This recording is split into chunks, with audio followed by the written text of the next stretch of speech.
नमस्कार, सूजा से स्पेशल रिपोर्ट में आप सभी का स्वागत है। मैं हूं आपके साथ निशा शर्मा।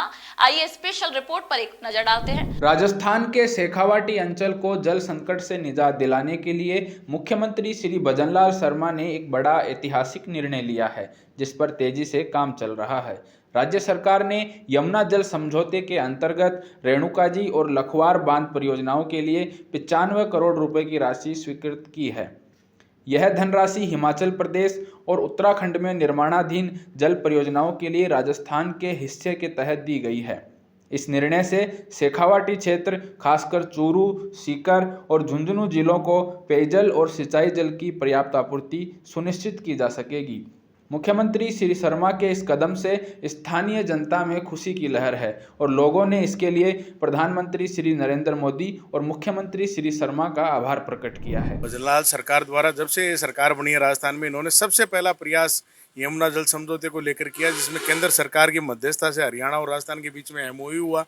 और अभी उसी कड़ी में इन्होंने जो बांध बनने हैं, उन बांधों पर जो राजस्थान के हिस्से का पैसा है 95 करोड़ रुपये स्वीकृत हुए हैं। वो निश्चित रूप से यमुना जल का जो है, क्योंकि जल की समस्या हमारे जो शेखावाटी का क्षेत्र है, सीकर, चूरू, झुंझुनू, उसमें बहुत ज़्यादा है। और भजनलाल सरकार पहले दिन से लोगों को पीने के पानी की उपलब्धता करवाने के लिए ये प्रयास कर रही है और उसी कड़ी में निरंतर ये कार्य चालू है। और इसी कड़ी में इन्होंने 95 करोड़ रुपए का जो बजट पास किया, वो बहुत ही सराहनीय प्रयास है भजनलाल सरकार का। मुख्यमंत्री श्री भजनलाल शर्मा के नेतृत्व में प्रदेश सरकार ने मिशन मोड में जल आपूर्ति परियोजनाओं को प्राथमिकता दी है।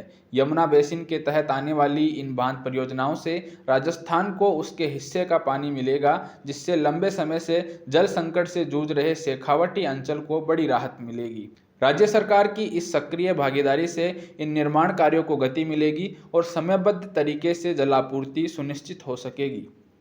उल्लेखनीय है कि सरकार बनने के तुरंत बाद मुख्यमंत्री श्री भजनलाल शर्मा ने हरियाणा सरकार के साथ एमओयू कर यह सुनिश्चित किया था कि यमुना जल को शेखावाटी में लाया जा सके।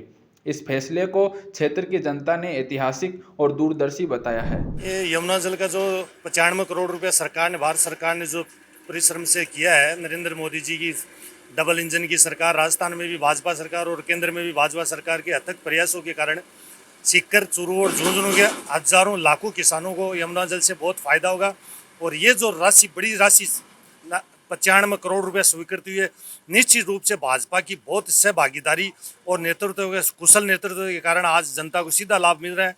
मेरा ये निवेदन है, शेखावाटी के सीकर, चूरू और झुंझुनू भाजपा मतदाताओं ने जिस प्रकार भारतीय जनता पार्टी पर विश्वास किया, उसका पूर्ण रूप से लाभ आगे और भी बहुत बड़ी बड़ी योजनाएं मोदी सरकार देने वाली है।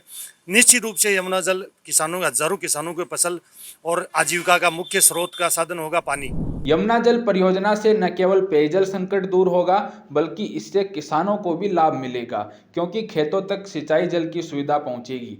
यह परियोजना शेखावाटी को हरित और समृद्ध बनाने की दिशा में मील का पत्थर साबित होगी।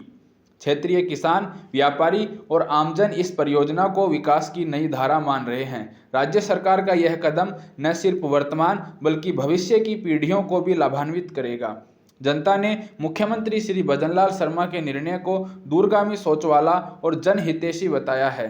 जल की उपलब्धता से शिक्षा, स्वास्थ्य और रोजगार जैसे अन्य क्षेत्रों में भी सकारात्मक प्रभाव देखने को मिलेगा और राजस्थान विकास के पथ पर तेजी से आगे बढ़ेगा। तो सूजा से स्पेशल रिपोर्ट में आज के लिए इतना ही। फिर आप सभी से मुलाकात होगी नई खबर, नई जानकारियों के साथ। तब तक के लिए नमस्कार।